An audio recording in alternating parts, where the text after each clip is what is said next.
स्वर विज्ञान, जो शिव जी ने माता पार्वती को दिया था। स्वर विज्ञान, स्वर विज्ञान का मतलब होता है सांसों का विज्ञान। हमारी पूरी जिंदगी श्वासों पर चलती है, सांसों पर। हमको किसी व्यक्ति को 60 साल का समय मिला है, किसी को 70 साल का, किसी को 80 साल का, लेकिन उसमें सबसे बेहतरीन कौन बनेगा ये उसकी सांसें डिसाइड करते हैं। जब आप स्वर विज्ञान पढ़ते हो, स्वर विज्ञान दुनिया में सबसे पहले किसने लाया? शिव जी ने पार्वती देवी को लेक्चर दिए थे स्वर विज्ञान। और जिन लोगों ने ध्यान साधना के आधार पर स्वर विज्ञान को पाया, उन्होंने किताबों के माध्यम से लिखा। और आज भी राजीव सक्सेना करके एक राइटर है, उन्होंने सांस का रहस्य, सांसों का रहस्य करके लिखा। उसमें सांसों के रहस्य के बारे में उन्होंने बहुत डिटेल में चर्चा की है। 3 तरह की हमारी अंदर नाड़ियां होती हैं।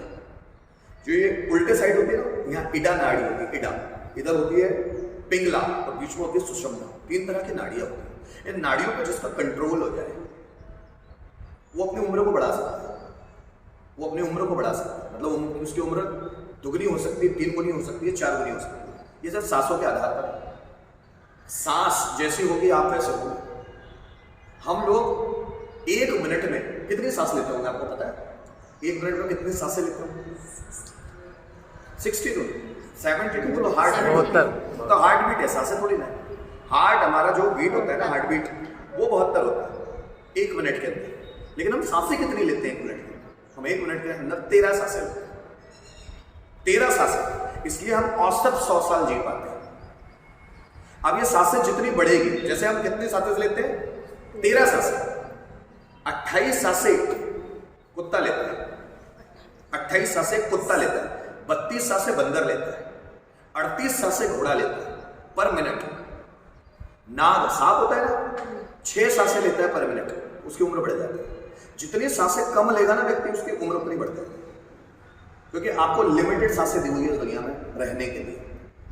तो कुछ लोग कैसे सांसों पर कंट्रोल करते हैं, इसी को स्वर विज्ञान बोलते हैं, सांसों को कंट्रोल।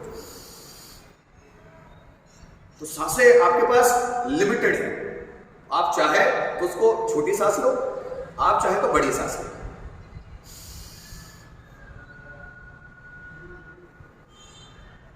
आराम से, ये आपकी मर्जी। जब भी हम गुस्सा करते हैं, जब भी हम चिढ़ते हैं, जब भी हम इरिटेट होते हैं, जब भी हम किसी से जलते हैं, किसी से, है ना, जब भी हम दौड़ते भागते हैं, तो हमारी बॉडी को ज्यादा सांसें लेनी पड़ती है। आप समझ? और ज्यादा सांसें लेगी तो बॉडी जल्दी बुरी हो जाएगी। अगर आप चाहते हैं कि आपकी बॉडी बहुत लंबे समय तक जवान रहे, तो आपको कम सांसें लेना पड़ेगा। जैसे सांप है, वो 1 मिनट में लेता है सिर्फ 6 या 7 सांसें, तो उसकी उम्र है 300 साल। एक सांप 300 साल जीता है। कछुआ, टॉर्टाइस 1 मिनट में लेता है 4 सांसें, तो उसकी उम्र है 600 साल। और जो योगी होते हैं वो सांस को कंट्रोल ही कर लेते हैं। मतलब वो जब योग में स्थित हो जाते हैं तो सांस ही नहीं आती, इसलिए उनकी उम्र बढ़ जाती है। योग में जब स्थित हो जाएगी ना तो उम्र बढ़ जाती है। आप सोचो, एक कछुआ 4 या 5 सांस पर मिनट लेता है तो उसकी उम्र 600 साल हो गई। इंसान 13 सांस लेता है तो उसकी उम्र कितनी? 13 सांस पर मिनट लेता है तो उसकी उम्र 100 साल हो गई। और जितना ये बढ़ता चला जाएगा, जैसे कुत्ता 28 सांसें लेता है पर मिनट, उसकी उम्र होती है 8 साल। बंदर 32 सांसें लेता है पर मिनट, उसकी उम्र होती है 10 साल। जितना नहीं, बंदर की उम्र 8 साल, कुत्ते की उम्र 10 साल। यह बढ़ता चला जाएगा। जितनी आप सांसें ज्यादा लोगे एक मिनट में, उतनी उम्र कम होगी। जितनी सांसें कम करते चले जाओगे, उतनी उम्र ज्यादा होगी। उसको बोलते हैं सांसों का विज्ञान। जब व्यक्ति किसी से जलता है, गुस्सा करता है, इरिटेट होता है, तो सांसें ज्यादा लेता है। डरते हो जब, तो सांसें ज्यादा चलेगी। तो जो लोग डर नहीं रहे ना, इसलिए उनकी उम्र बढ़ती है। जो डरते नहीं, जैसे योगी लोग डरते ही नहीं, किसी उम्र बढ़ जाती है। इसलिए महाज्ञानी जो बेहतरीन लोग होते हैं, उनकी उम्र बढ़ जाती है। आप समझ लें, श्वासों का बहुत बड़ा विज्ञान है। और जिसको कंट्रोल आ जाए, मतलब ऐसे ऐसे लोग इस दुनिया में जिन्होंने अपने ब्लड के सर्कुलेशन को रोक लेते हैं, अपने खाना पचाने की एक्टिविटी को रोक सकते हैं, ऐसे ऐसे लोग हैं और आज भी मौजूद है। बस वो हमारे आसपास नहीं है, इसलिए शायद ऐसी बातों पे हमको यकीन नहीं है। अगर हम सांसों पे कंट्रोल कर ले तो हम बहुत ताकतवर बन सकते हैं, बहुत ताकतवर। इसलिए मतलब सुबह उठो ना, अपने आप के लिए 5-7 मिनट का समय जरूर कि आप प्राणायाम कर सकते। लंबी सांसें लेना, नाभि तक आनी चाहिए सांसें। जब सांसें यहीं से आसपास जाती है तो व्यक्ति कम जीएगा, अंदर तक जाती है तो उसका मस्तिष्क बहुत पावरफुल करता है, ब्रेन। कॉन्सेंट्रेशन क्यों नहीं है? सांसें यहाँ तक लेकर यहीं से वापस आती है, यहाँ तक आएगी यहीं से वापस, यहाँ तक आएगी यहीं से वापस। जो योगी लोग होते हैं वो यहाँ तक, नाभि तक सांस लेना सीखते हैं, यहाँ से वापस। सांस जितनी लंबी अंदर जाएगी उतना फोकस ज्यादा हो जाएगा, उतना फोकस ज्यादा, क्योंकि सांस ही एक ऐसी चीज है, ब्रीथ, सांस एक ऐसी चीज है जिससे हमारा ब्रेन और बॉडी जुड़ी हुई। अगर सांस हट गई तो ब्रेन और बॉडी दोनों अलग, मतलब आप मर जाते। सांस छूटी और आप मर गए। और अगर आपके ब्रेन और बॉडी को एक ही रखना है तो सांसों का कॉम्बिनेशन आना चाहिए। तो जो व्यक्ति जितनी गहरी सांस लेता है वो उतना तरीके से लंबा जीता है और उसका कॉन्सेंट्रेशन पावर भी बहुत हाई होता है। इसलिए सुबह उठकर प्राणायाम जरूर है। प्राणायाम मतलब लंबी सांसें छोड़ना है, लंबी सांसें लेना है।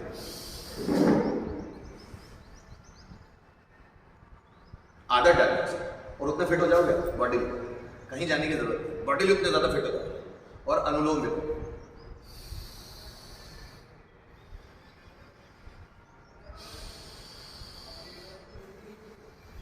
अनुलोम विलोम, इस नाक से सांस लेनी है, इससे छोड़ दे, इस नाक से लेनी, इसको बोलते हैं अनुलोम विलोम। जितना गहरे गया उतना व्यक्ति रहता है, उसकी मेमोरी पावर भी बहुत शार्प है। जो चीजें पढ़ ली, अब मैंने ये जो चीज पढ़ी वो मुझे याद हो, अब आप कभी भी पूछोगे तो याद रहेगा। वो पढ़ी हुई है तो दिमाग में बैठ जाती है। तो वो किस लिए होता है? जब आपके सांसें जितनी स्थिर रहती है, आप देखना आपकी जो आंखें ना रेटिनास, जितना आपका मन घूमता है उतना ही रेटिना घूमता है। देखना बहुत सारे लोगों की आंखें ऐसे ऐसे दौड़ती रहती है, अंदर मन भ्रमित है, इसलिए आंखें ये जो है ना रेटिनास जो घूमती रहती है। ये आंखें तब स्थिर हो जाती है जब मन स्थिर होता है। ये रेटिना है ना, जो जैसा मन होगा वैसे रेटिना, ये आंखों के जो गोले हैं ना काले काले, रेटिना बोलते हैं। ये तभी ज्यादा घूमते हैं जब मन भ्रमित है। जब मन स्थिर हो जाए तो ये आंखें स्थिर हो जाती है। आप देखना बड़े बड़े योगी लोग सिर्फ ऐसे देखते हैं, कंटिन्यूस देखते रहते हैं, उनकी ये जो रेटिना है वो हिलती नहीं। जो व्यक्ति अंदर से जितना स्थिर है उसकी आंखें उतनी स्थिर होती है। जो व्यक्ति अंदर से जितना भ्रमित है, जितना खोया हुआ है, उसकी आंखें ऐसे घूमती रहती है। अगर आप अपने आप को कंट्रोल करना चाहते हो तो अपने मन पे कंट्रोल करो कि आपको सांसें बिल्कुल धीरे लेना है, तो मन कंट्रोल में आ जाएगा। और मन कंट्रोल में आ जाएगा तो जो थॉट्स घूम रहे हैं वो खत्म हो जाएगा। लंबी सांसें लेना, लंबी सांसें छोड़ना, आपका मन आपके कंट्रोल में आ जाएगा। सांसों के थ्रू मन है। आपका मन अगर भ्रमित होगा तो सांसें लंबी। देखो गुस्सा आया, क्यों आया? चुपचाप बैठ जा, तो सांसें तेज चलने लगी। अगर गुस्से को खत्म करना चाहता है सांसों को धीरे कर, गुस्सा आ ही नहीं सकता। अगर सांसें धीरे हो गई तो गुस्सा आ नहीं सकता। आप देखना, अगर नहीं तो आप करके देखना। कोई भी चीज जब तक अनुभव में ना आई ना तब तक उसको मानते नहीं। क्या करोगे आप? उसको करके देखना। जब भी आपको बहुत तेज गुस्सा आया तो आप क्या करोगे? सांसों को धीरे करना।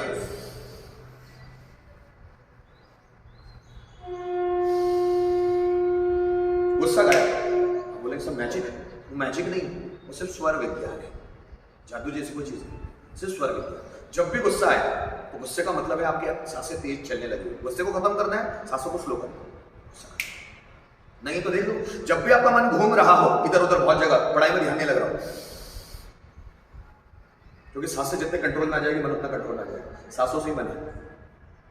आप समझ, मन कितना घूमेगा वो सांस से डिपेंड करेगी, सांसों पर डिपेंड करेगा। सांस जल्दी जल्दी आ रही है तो मन घूमता रहेगा, सांसें स्थिर हो जा रही है तो मन कंट्रोल होता है और वो व्यक्ति को ज्यादा याद होता है।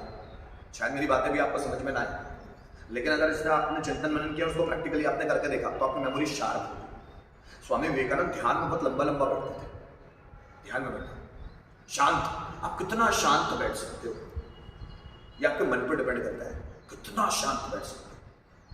अगर आप शांत बहुत लंबे समय तक बैठ सकते हो तो आप बहुत तूफान लगते। ट्राई करें, ट्राई करें। मैं जब तक चुटकी नहीं बजाऊंगा तब तक आंखें नहीं खोलूंगा। एक चुटकी बजाऊंगा आंखें बंद, एक चुटकी बजाऊंगा आंखें